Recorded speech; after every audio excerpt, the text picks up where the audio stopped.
Welcome to the Startup Grind. You were always geared towards the USA, right? Mm-hmm. Yeah. It was like always a .com.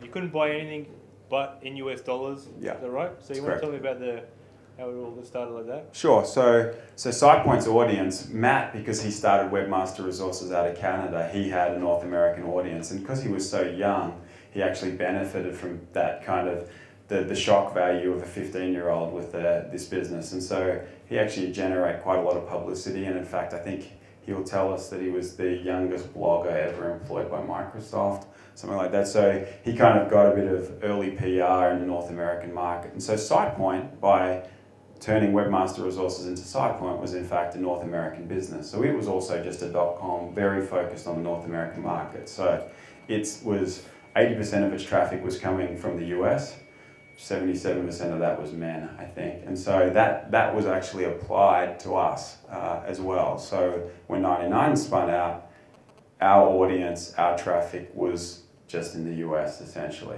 You know, it was smattered around the world, but it was predominantly located in North America. So all of our focus was on that. And that was one of the drivers, coming back to why did we set up shop in San Francisco, is we really wanted to be closer to our customers. It's really hard to support the US from Australia. Time zones don't work so well.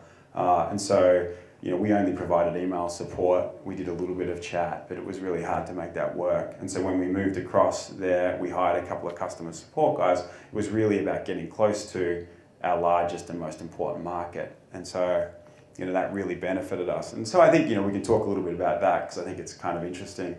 You know, so some of the lessons learned from that was, one of the first things we did was we put a phone number on our site, and it was amazing for us when the phone started to first ring.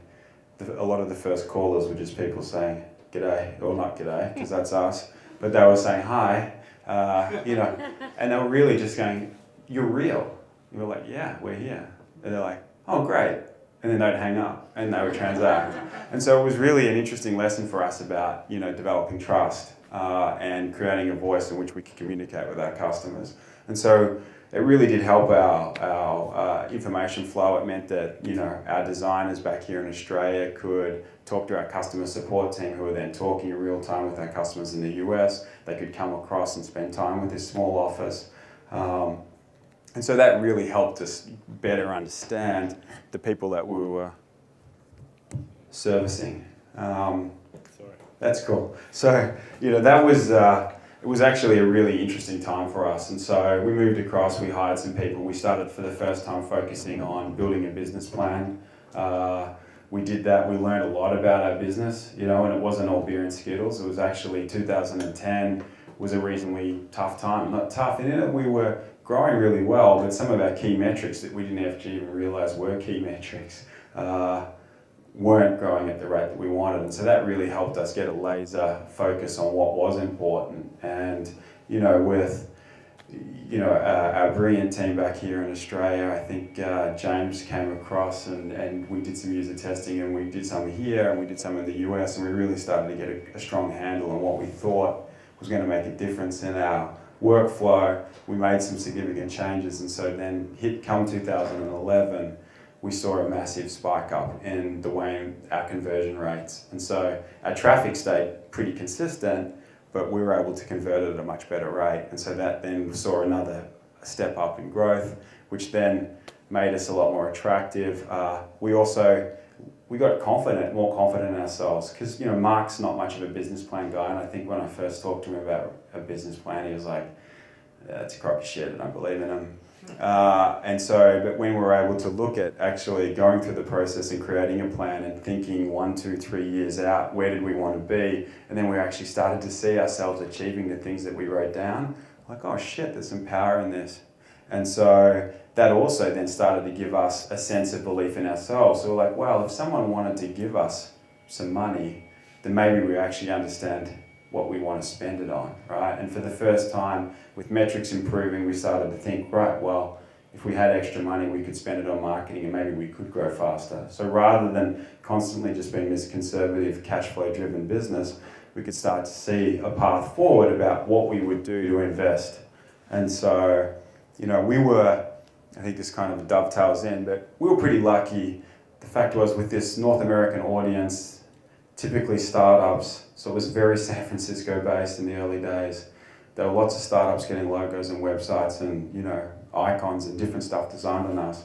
And then they would be talking to venture capitalists about their startup story, and how, just as we talked about how people were excited about this design process, entrepreneurs would be telling VCs about 99Designs and this great experience. And so even before we moved to the US, we'd had a lot of inbound interest. And so it's kind of ironic, you know, it certainly shows you how different the two markets are. Because we were very US focused, and when you looked at us, it was a .com with US dollars. Most VCs thought they were in fact a US organization.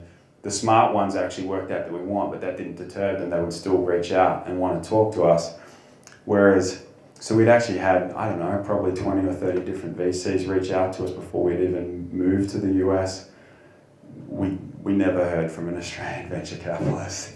And so, I mean, we did after I joined, because I knew some of them and said, well, they go, what are you doing? And I'm like, I've joined this business, it's really interesting, but this is cool. But it was just like this. So when we got there and we got closer, we didn't want to talk to them because we didn't know what we'd spend their money on. And as we got more confident in what we would spend our money on, it started to make some more sense. So in March of 2011, we got very serious about it, and in April we raised over $35 million from Excel Partners, who are, you know, one of the best VC firms around. What makes them terrific for Australians is they'd already invested in Atlassian and Osphoric, so they weren't scared about investing in Australia. They knew exactly what they wanted to do. Their lawyers were super briefed in that process, so it meant that from beginning to end, I think we closed it in about 30 days or so. Yeah, I didn't sleep much for that period. None of us did, but it was a bit of a rapid site, but yeah.